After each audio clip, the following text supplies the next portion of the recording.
Good morning, friends. It's Tuesday, February 21st. I hope you had a great weekend, and I hope we all have a great week ahead as traders. I want to go back to a video I made a few days ago on February 16th. Now, February 16th, something strange happened, strange in terms of my estimation, with the futures market. Now, here are the futures market candles. This is a 3-minute chart. There are 5 points between each horizontal line to give you a frame of reference. And what happened was prices were trading overnight. This is around 3 in the morning. Prices were trading overnight at about where they closed the previous day. But something strange happened. Beginning at around 6 in the morning, prices took a dive down from around 41.63, and they bottomed out down at 40.99, call it 4100, just at the time the market opened. And I use a number of trading indicators. They're not proprietary. I use the stochastics and I use the Taylor market calculations in order to give me a sense of where the market is likely to trade. And I use that information together, of course, with price action and with what happened in the morning pre-market to determine where prices are going to go that day. Now, as we all know, most traders, most futures traders chase the market.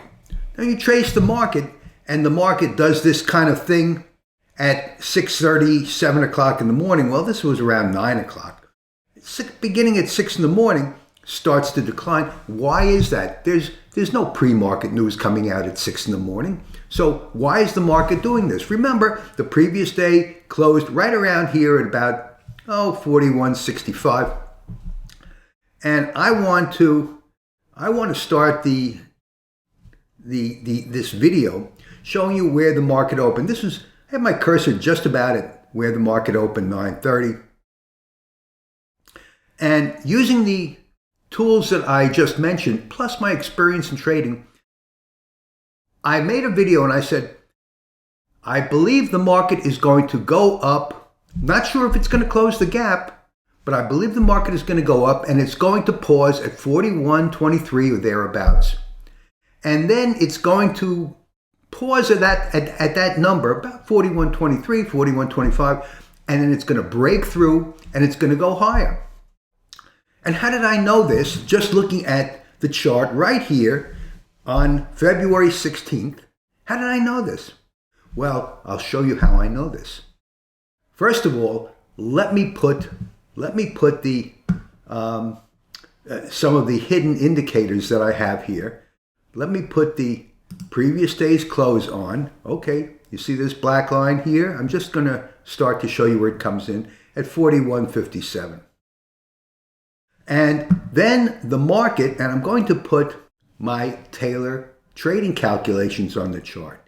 And the Taylor trading calculations, what they do is measure where the market is likely to trade and the range between support and resistance that is going to bound the prices.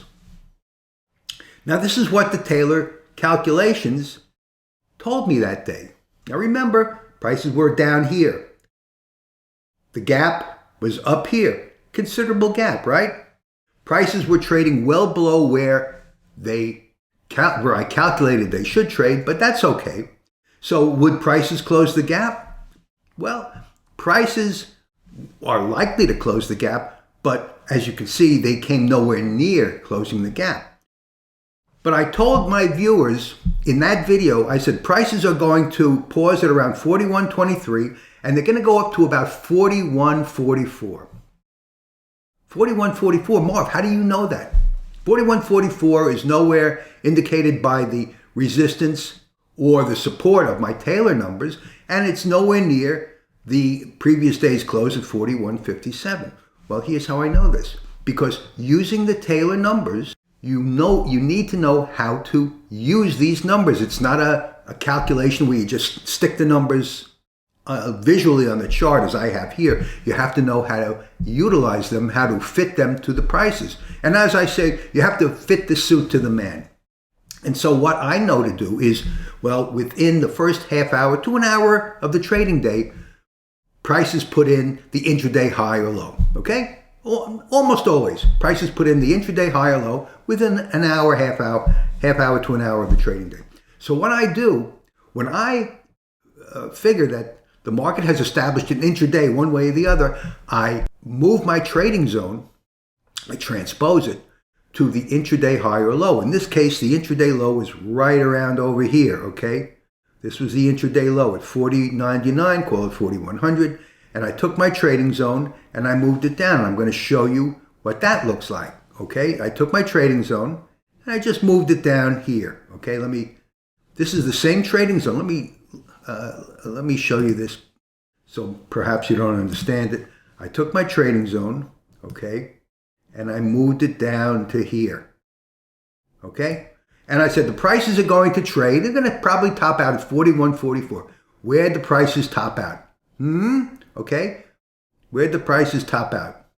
41.46. Okay. Call me a liar. 41. I'm 2 points away. So this is how I know how to trade. First of all, there was no reason, starting early in the morning, there was pre-market, and I don't trade pre-market, but I see what the market does.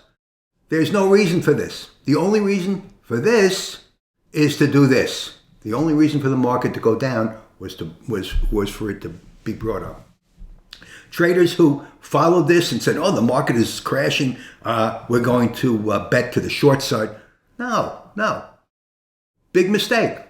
So this is how I know, or I figure the market is going to trade and where the market is going to trade. Okay, bumped its head at 41.23. Went up to 41.44, 41.45. So that's how I know I figure where the market is likely to trade that day using my Taylor calculations and my experience. Experience is a big thing. When I started trading 20 years ago, believe me, I went to a trading school and I didn't know anything. I listened to what they said. I understood some of it, but there's no substitute for experience. It takes years to get a feel for the market. When I say the market, I only follow one market, the futures market. I don't know anything about any other market. I don't know anything about crypto.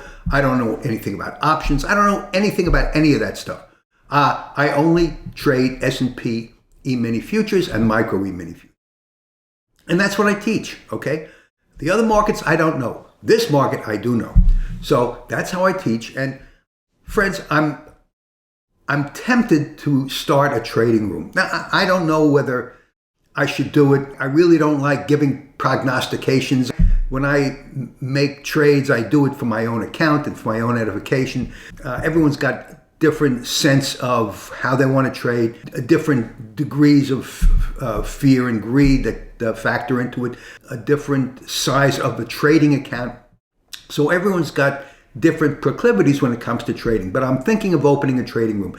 And if you're watching this video, and thank you for staying with me this long, if you're interested in joining a trading room, my trading room, please leave me a comment in this video. I'd be very happy to hear from you. I'm not sure that I'm going to do it. I'm not sure what I charge for it because I'd have to include my Taylor numbers in it. And the Taylor numbers are difficult to calculate. And I would include that in the trading room to give you a sense of where I figure the market is going to go, calling the trades live during live time. So if that's something that you'd be interested in, please leave me a comment in this video. Again, February 21st, Marv Eisen for Timeless Dollar Trading Academy. Thank you so much for watching. Trade safely, use lots of patience, and I'll see you in my next video. And don't forget, leave me that comment.